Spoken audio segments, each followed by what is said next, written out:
Praise lord, హల్లెలూయా. దేవుని నామానికి స్తోత్రాలు. మీ అందరికీ నా వందనాలు తెలియజేస్తున్నాను.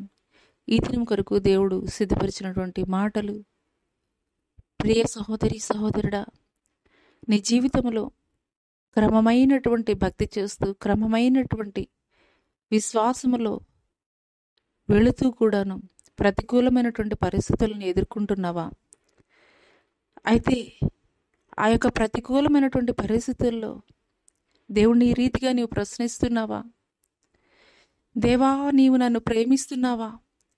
నీవు నన్ను ప్రేమిస్తున్నట్లయితే క్రమమైనటువంటి భక్తి చేసే నా జీవితంలో ఇలాంటి ప్రతికూల పరిస్థితులు నేనెందుకు ఎదుర్కొనాలి అని ప్రశ్నించేటువంటి స్థితిలో నీవు ఉన్నట్లయితే ఈ మాటలు దేవుడు నీ కొరకే మాట్లాడుతున్నారు.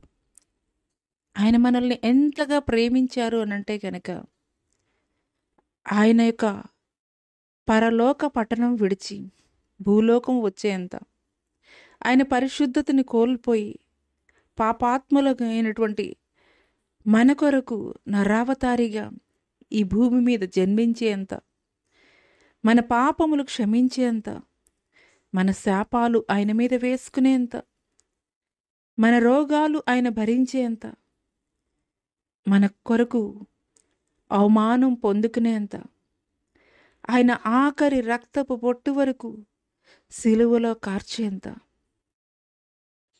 ఆయన మన కొరకు సిలువలో ప్రాణము పెట్టేంత.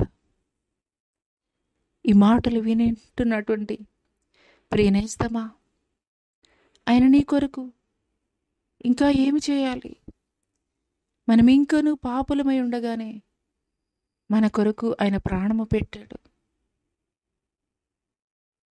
ప్రియనేస్తమా, ఆ యొక్క కలవరి సిలువ వైపు ఒకసారి చూడు.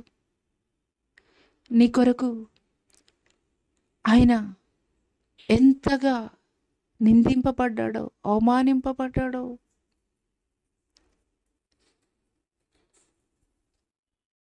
నీవు తెలుసుకున్నట్లయితే ఆయన కృప కొరకు ఎదురు చూచే స్థితిలో నీవు ఉంటావు. అట్టి కృప దేవుడు నీకు దయచేయనుగాక. ఆమెన్.